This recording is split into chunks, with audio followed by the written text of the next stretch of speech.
अगर आप किसी भी प्रॉप फर्म में ट्रेड कर रहे हो तो जिस चीज का आपको सबसे ज्यादा ध्यान रखना होता है वो होते हैं उस प्रॉप फर्म के रूल्स। बिकॉज बहुत सारे ट्रेडर्स ये गलती करते हैं कि वो बिना रूल्स को समझे एक प्रॉप फर्म में चैलेंज परचेज कर लेते हैं एंड देन वो अपना अकाउंट ब्रीच करते हैं एंड अपने पैसे वेस्ट करते हैं। Hi everyone, my name is Saket and welcome back to funding frontier official YouTube channel. आज के वीडियो में मैं आपको ये बताने वाला हूँ कि फंडिंग फ्रंटियर के सारे रूल्स क्या हैं, किन किन चीजों का आपको ध्यान रखना है अगर आप फंडिंग फ्रंटियर में एक चैलेंज लेने का प्लान कर रहे हो या फिर आप करंटली फंडिंग फ्रंटियर में एक चैलेंज ट्रेड कर रहे हो। तो ये वीडियो आपके लिए है, इस वीडियो को पूरा देखो and I will explain everything in detail. Let's go. तो जैसा कि आप देख सकते हो कि हम फंडिंग फ्रंटियर के डैशबोर्ड में आ चुके हैं। आज जिस प्लान को मैं डिटेल में समझाने वाला हूँ वो 2 स्टेप है और यूजुअली सारे ट्रेडर 2 स्टेप ही यूज करते हैं। I mean 70% trader 2 step plan he use करते हैं। बहुत रेयर होता है कि कोई 1 स्टेप या इंस्टेंट फंडिंग मॉडल यूज करता है। तो आप फिर भी अगर आप ये 2 प्लान यूज करते हो, इंस्टेंट फंडिंग और 1 स्टेप, तो आप डिटेल में FAQs पढ़ लेना। मैं 2 स्टेप के बारे में बात करने वाला हूँ, ठीक है। तो 2 स्टेप में आपको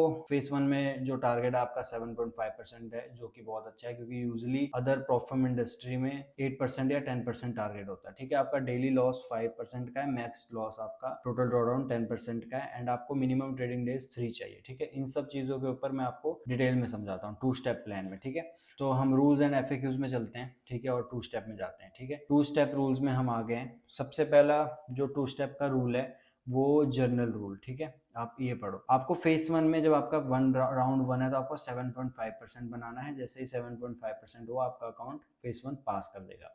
फेज 2 में आपको 5% बनाना है, देन आपका फंडेड स्टेज आ जाएगा, ठीक है। आपका मैक्सिमम डेली लॉस 5% है। जैसे कि अगर आपने 10,000 का अकाउंट लिया है तो आपका उसको जब भी 5% लॉस हुआ, जैसे 10,000 का 5% $500 होता है, तो अगर आपने एक दिन में 500 या उससे ज़्यादा लूज कर दिया तो आपको अकाउंट ब्रीच करना पड़ेगा। मैक्सिमम ओवरऑल ड्रॉडाउन आपका 10% है। 10,000 का अकाउंट है, अगर आपका अकाउंट कभी भी 9,000 पे आ गया तो आपका ओवरऑल ड्रॉडाउन हिट हो जाएगा। आप अपने अकाउंट साइज के अकॉर्डिंग इसको कैलकुलेट कर लेना। 80% प्रॉफिट स्प्लिट है और आपका पे आउट जो आएगा वो हर 14 डेज में आएगा। और ये एक्स्ट्रा एड ऑन्स है, 90% प्रॉफिट स्प्लिट भी है और 12% आप मैक्सिमम ओवरऑल ड्रॉडाउन भी करा सकते हो, थोड़ा सा चार्जेस एक्स्ट्रा देके, और समटाइम ऑफर भी चल रहा होता है, ठीक है। मैक्सिमम डेली लॉस मैं आपको बता चुका हूँ, मैक्सिमम ओवरऑल ड्रॉडाउन भी मैंने आपको समझा दिया। लेवरेज भी इनका बहुत अच्छा है, ठीक है। लेवरेज आप चेक कर सकते हो, सारा फॉरेक्स का 1/50 है, ठीक है। और मैक्सिमम लॉट साइज, इस चीज का बहुत ध्यान रखना। आप अगर आपका 5K का अकाउंट है ना तो आप 1 लॉट से ऊपर या 1 लॉट कभी भी मत लेना। और 5K के अकाउंट में यार 1 लॉट बहुत बड़ा गैम्बलिंग है यार ये तो, ठीक है। तो आप कभी भी 5K के अकाउंट में 0.30 0.20 से बड़ा लॉट तो ओपन करो ही मत। 1 लॉट तो बहुत ज्यादा हो जाता है। फिर भी अगर आपने 1 लॉट लिया तो आपको सॉफ्ट ब्रीच आएगा। एक अकाउंट में I think 2 soft breach allowed होते हैं, जैसे कि आप यहाँ पे पढ़ सकते हो, you are allowed 2 soft breach. Third breach will be consider as a hard breach, जो आपका अकाउंट लूज कर देगा, ठीक है। 2 सॉफ्ट ब्रीच आएंगे। अगर आपने मान लो 5K के अकाउंट में 1 लॉट ले लिया तो आपको 1 सॉफ्ट ब्रीच आएगा। अगर आपने दोबारा ये गलती की तो आपको फिर से सॉफ्ट ब्रीच आएगा एंड थर्ड टाइम आपका अकाउंट ब्लो हो जाएगा। तो आप अपने अकाउंट साइज के अकॉर्डिंग यहाँ पे लॉट साइज इससे ज्यादा या ये भी मत लेना। मैं तो कहता हूँ इसका हाफ से भी हाफ लो, ओके। अगर आपका अकाउंट है तो आप उसके अकॉर्डिंग देख लेना, ठीक है। मैक्सिमम रिस्क अलाउड पर ट्रेड, ये बहुत मेन रूल है। अगर आपका 10,000 का अकाउंट है तो आप उसमें 2% से ज्यादा रिस्क पर ट्रेड में नहीं ले सकते हो। फॉर एग्जांपल अगर आपका 10,000 का अकाउंट है तो आप $200 से ज्यादा अगर एक ट्रेड में रिस्क कर रहे हो और वो $200 से ज्यादा आप लूज कर रहे हो तो आपको सॉफ्ट ब्रीच आएगा अगेन, ठीक है। 2 सॉफ्ट ब्रीच अलाउड है एंड थर्ड में आपका अकाउंट ब्रीच हो जाएगा, ठीक है। तो इस चीज का ध्यान रखना। मैक्सिमम रिस्क 2% का है, वो कैलकुलेटिव ही होगा। अगर आपकी 3 पोजीशन भी चल रही है तो मिक्स करके 2% हो रहा है तो आपको सॉफ्ट ब्रीच आ जाएगा, ठीक है।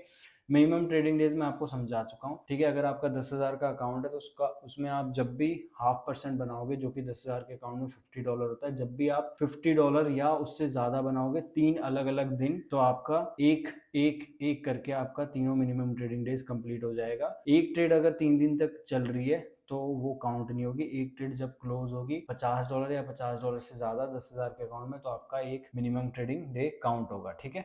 अपने अकाउंट के अकॉर्डिंग ये सारे रूल रूल्स को आप डिवाइड कर लेना, ठीक है। जनरल रूल में आ जाते हैं, ये सारी चीजें आप पढ़ लेना यार, क्योंकि ये सब मेरे लिए तो इतना मैटर नहीं करता, ना तो मैं न्यूज ट्रेड करता हूँ, ठीक है। न्यूज से मैं आधा घंटे पहले अपनी ट्रेड क्लोज कर देता हूँ, ठीक है।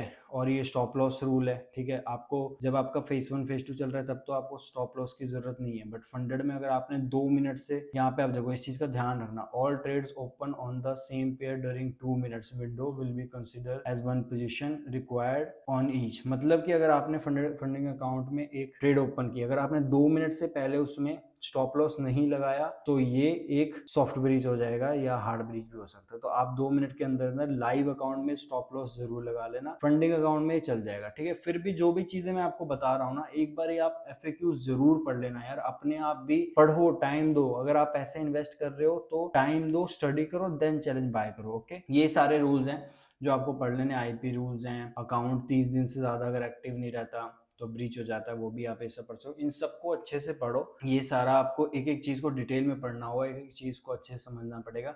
मेन जो रूल्स मैं फॉलो करता हूँ जिससे मेरा आज तक कोई अकाउंट या पे आउट रिजेक्ट नहीं हुआ, वो यही थे जो 2 स्टेप के मेन रूल है कि मैं एक अकाउंट में 2% से ज्यादा पर ट्रेड में रिस्क नहीं करता। अगर मेरा लाइव अकाउंट है तो मैं उसमें 2 मिनट के अंदर अंदर स्टॉप लॉस लगा देता हूँ, और मैं बड़े लॉट से नहीं लेता। जैसे अगर 10 के का अकाउंट है मेरा, 10,000 का, तो मैं उसमें लगा लो आपकी 1 लॉट, तो 1 लॉट से ऊपर लेता नहीं, जो कि 2 लॉट तक अलाउड है, ठीक है। तो आई होप आपको समझ आ गया होगा, ये सारे मेन रूल्स हैं। बट आपका काम ये है कि आप सारे रूल्स, ये FAQs पढ़ो। अगर आप 1 स्टेप ले रहे हो तो भी पढ़ो, 2 स्टेप ले रहे हो, 3 स्टेप ले रहे हो, जो भी ले रहे हो, इंस्टेंट फंडिंग ले रहे हो, तो आप सारे रूल्स को डिटेल में पढ़ो और जनरल रूल्स भी पढ़ो। तो आई होप आपको इस वीडियो से हेल्प मिली होगी। जो जो रूल्स मेरे लिए इंपॉर्टेंट है, जो मैं ध्यान में रखता हूँ, वो सारे मैंने एक्सप्लेन किए। जिस चीज का मैं ध्यान में नहीं रखता, आप उसको जरूर पढ़ो, क्योंकि सबकी ट्रेडिंग स्ट्रेटेजीज अलग होती है। मे बी आपके ट्रेडिंग स्ट्रेटेजीज के अकॉर्डिंग कोई रूल यहाँ पे मेंशन हो, ठीक है। तो आप इस चीज का ध्यान रखना। अगर आपको इस वीडियो से हेल्प मिली हो, सब्सक्राइब दिस चैनल, क्योंकि बहुत अच्छी अच्छी वीडियोस ऑन द वे है।